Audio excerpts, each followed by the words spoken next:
And countless other nations charge us tremendously higher tariffs than we charge them. It's very unfair. India charges us auto tariffs higher than 100%.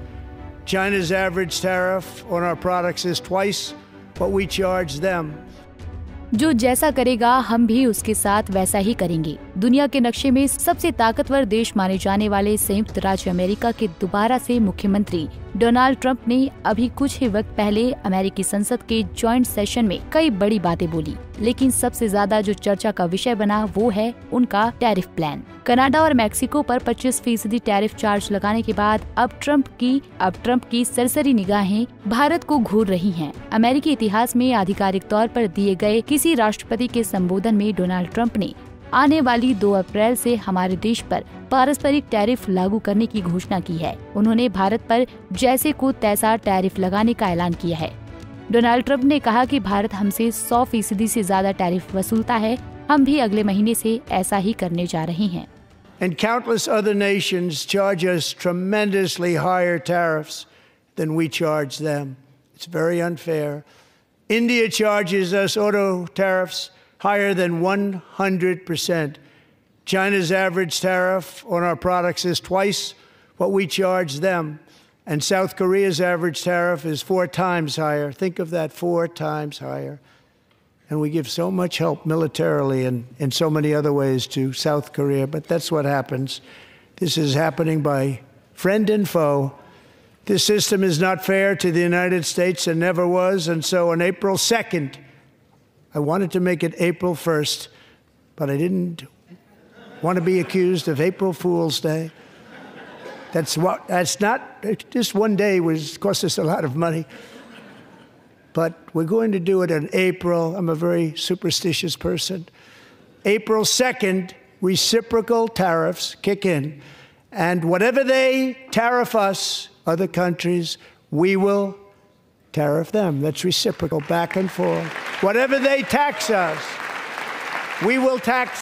Trump अपने संबोधन में जो बड़ी बातें कह रहे थे उनसे खुद अमेरिकी लोग ही संतुष्ट नजर नहीं आ रहे थे। कई मीडिया रिपोर्ट्स की माने तो जिस वक्त ट्रंप अपना संबोधन दे रहे थे, ठीक उसी वक्त दुनिया की सबसे बड़ी अर्थव्यवस्था में विपक्ष की मेन भूमिका निभा रही डेमोक्रेटिक पार्टी के कई लीडर्स सभागार से उठकर बाहर चले गए। ये उस बात का संकेत है कि ट्रंप अपने राष्ट्रपति पद का उपयोग करके जिन शक्तियों का इस्तेमाल कर जिन आदेशों को लागू कर रहे हैं वो काफी विचारणीय हो सकते हैं।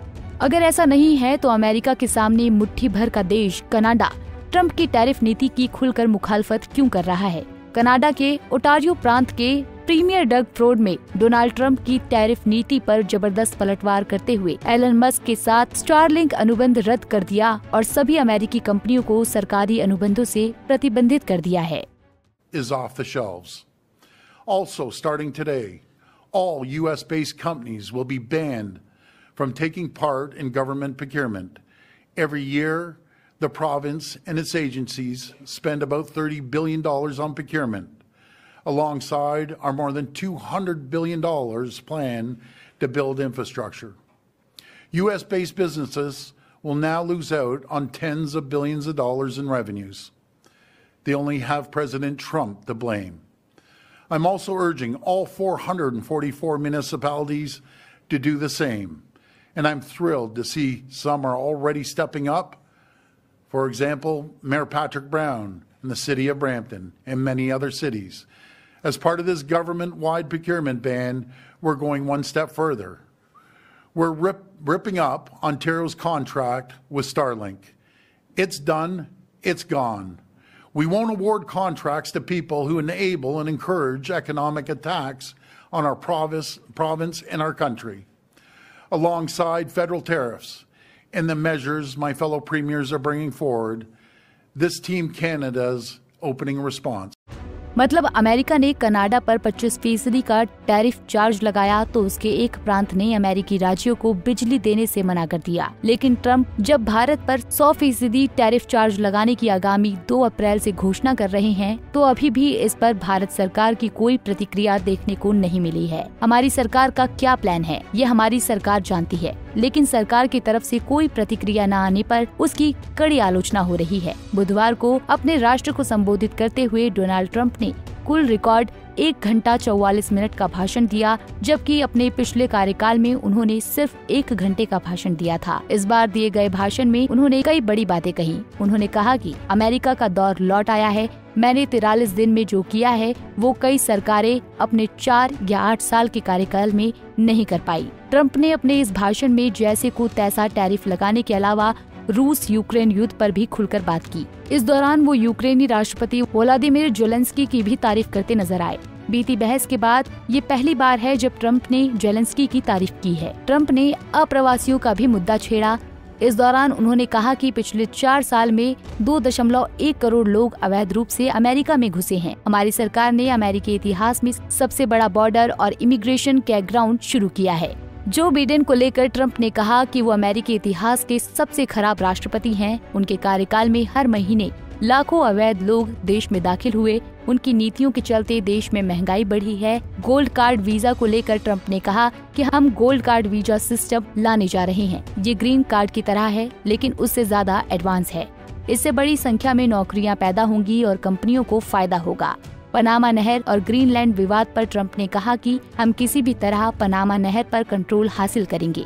इसके साथ ही हम किसी भी तरह ग्रीनलैंड को अपने में शामिल करेंगे। हम वहां के लोगों की हिफाजत करेंगे। अपने इसी संबोधन में ट्रंप ने विश्व विख्यात कारोबारी और खुद के सीनियर सलाहकार एलन मस्क की तारीफ में कसीदे भी गढ़े। उन्होंने एलन मस्क और सरकारी दक्षता विभाग DOGE के बारे में बात करते हुए कहा कि एलन मस्क के DOGE विभाग ने पिछली बार फेडरल सरकार के कई घोटालों को उजागर किया है। मस्क को ये विभाग बनाने की कोई जरूरत नहीं थी, लेकिन उन्होंने देश के लिए ऐसा किया। फ्री स्पीच पर बात करते हुए ट्रंप ने कहा कि हमने सरकारी सेंसरशिप पूरी तरह रोक दी है और अमेरिका में फ्री स्पीच वापस ले आए हैं। हमने ऐसे सरकारी तंत्र को खत्म कर दिया है जिसका इस्तेमाल हथियार के तौर पर किया जाता है। तेल और गैस पर बात करते हुए अमेरिकी राष्ट्रपति ने कहा कि अमेरिका के पास दुनिया के किसी भी देश से ज्यादा लिक्विड गोल्ड यानी तेल और गैस है। हम अलास्का में बहुत बड़ी प्राकृतिक गैस पाइपलाइन बिछाएंगे। इसमें कई देश अरबों रुपए निवेश करना चाहते हैं। स्पेस प्रोग्राम पर बात करते हुए ट्रंप ने कहा कि हम विज्ञान की नई सीमाओं को पार करेंगे, इंसान को अंतरिक्ष में आगे ले जाएंगे और मंगल ग्रह पर अमेरिकी झंडा फहराएंगे। हम दुनिया की सबसे उन्नत और शक्तिशाली सभ्यता का निर्माण करेंगे। ये अमेरिकी राष्ट्रपति के पहले संबोधन की वो बड़ी बातें हैं जो हमने आपको बताई हैं। लेकिन मुद्दा इस वक्त अमेरिका से लेकर बाहर तक जो गर्म है वो डोनाल्ड ट्रंप की टैरिफ नीतियों का विरोध ही है, क्योंकि ट्रंप के इस एक्शन से दुनिया में ट्रेड वॉर छिड़ने की आशंका बढ़ गई है। Bureau report, Punjab Kesari TV. हमसे जुड़े रहने के लिए हमारे YouTube चैनल को सब्सक्राइब करें और नई वीडियो की नोटिफिकेशन के लिए बेल आइकॉन को दबाएं।